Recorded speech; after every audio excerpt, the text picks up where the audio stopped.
एक बार एक केतना नाम का ब्राह्मण था जो भगवान को भोजन अर्पित करने की सेवा किया करता था। एक दिन उसको भिक्षा मांगने के लिए शहर से बाहर जाना पड़ा। तब उसने यह जिम्मेदारी अपने छोटे पुत्र मधु को दे दी और उनसे कहा कि भगवान को भोजन दे और उन्हें ग्रहण करने के लिए उनसे विनती करे। ऐसा कहकर वह वहां से चला गया। पहली भेंट चढ़ाने का समय आया तब मधु भगवान के लिए भोजन लेकर आया और भगवान जी से प्रार्थना की कि हे भगवान, आप कृपया इस प्रसाद को स्वीकार करें। मैं तो सिर्फ एक लड़का हूँ, मुझे ठीक ठाक से पेश करना भी नहीं आता। ऐसा कहकर मधु अपने दोस्तों के साथ खेलने चला गया। जब वह लौटा तो उसने देखा थाली में सारा खाना बचा हुआ है। तब मधु भगवान के सामने बैठ गया और कहने लगा कि हे भगवान, तुमने क्यों नहीं खाया?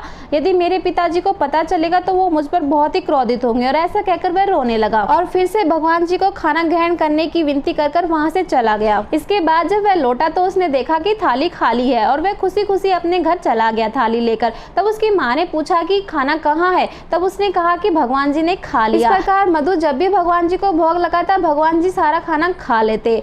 जब केतना लौटा तो उसको स्थिति के बारे में पता चला। तब उसने अपने बेटे को बुलाया और डांटा और उससे पूछा कि तुमने प्रसाद के साथ क्या किया? तब मधु बोला कि सारा प्रसाद तो भगवान जी ने खा लिया। तब केतना ने कहा कि ऐसा नहीं हो सकता, वह सिर्फ पत्थर का देवता है, वह खाना नहीं खाता है। तब मधु ने कहा नहीं, ऐसा नहीं है, वे भगवान जी हैं और वो प्रसाद ग्रहण करते हैं। तब केतना ने यह देखने का फैसला किया कि क्या हो रहा है, इसलिए वह एक खंबे के पीछे छिप गया। जब केतना का पुत्र भेंट चढ़ाकर चला गया तब केतना ने देखा कि एक व्यक्ति भगवान के वेशभूषा में आया है और खीर का टोकरा उठा रखा है।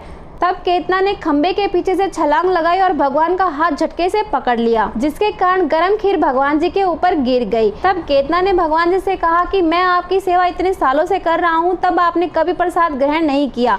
तब भगवान जी बोले कि जो व्यक्ति मन से मेरे अस्तित्व को मानता है और प्रेम भाव से मेरी सेवा करता है तो ऐसे व्यक्ति की सेवा मैं अवश्य ही स्वीकार करता हूँ। तुमने हमेशा एक पत्थर की सेवा की है, एक पत्थर को प्रसाद चढ़ाया है, परंतु तुम्हारे पुत्र मधु ने मुझे प्रसाद चढ़ाया है, इसलिए मैंने उसके प्रसाद को ग्रहण किया।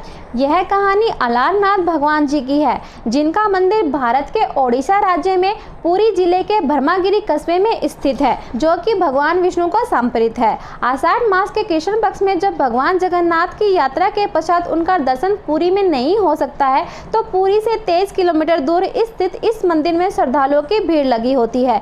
यहाँ पर आज भी खीर का प्रसाद बनाया जाता है और ऐसा माना जाता है कि जो भी अस्वस्थ व्यक्ति इस खीर के प्रसाद को ग्रहण कर लेता है वह स्वस्थ हो जाता है। तो आप भी जब जगन्नाथ यात्रा पर जाएं तो अलारनाथ मंदिर जरूर जाएं और सनातन संस्कृति से जुड़े रहने के लिए हमारे चैनल को सब्सक्राइब कर लें।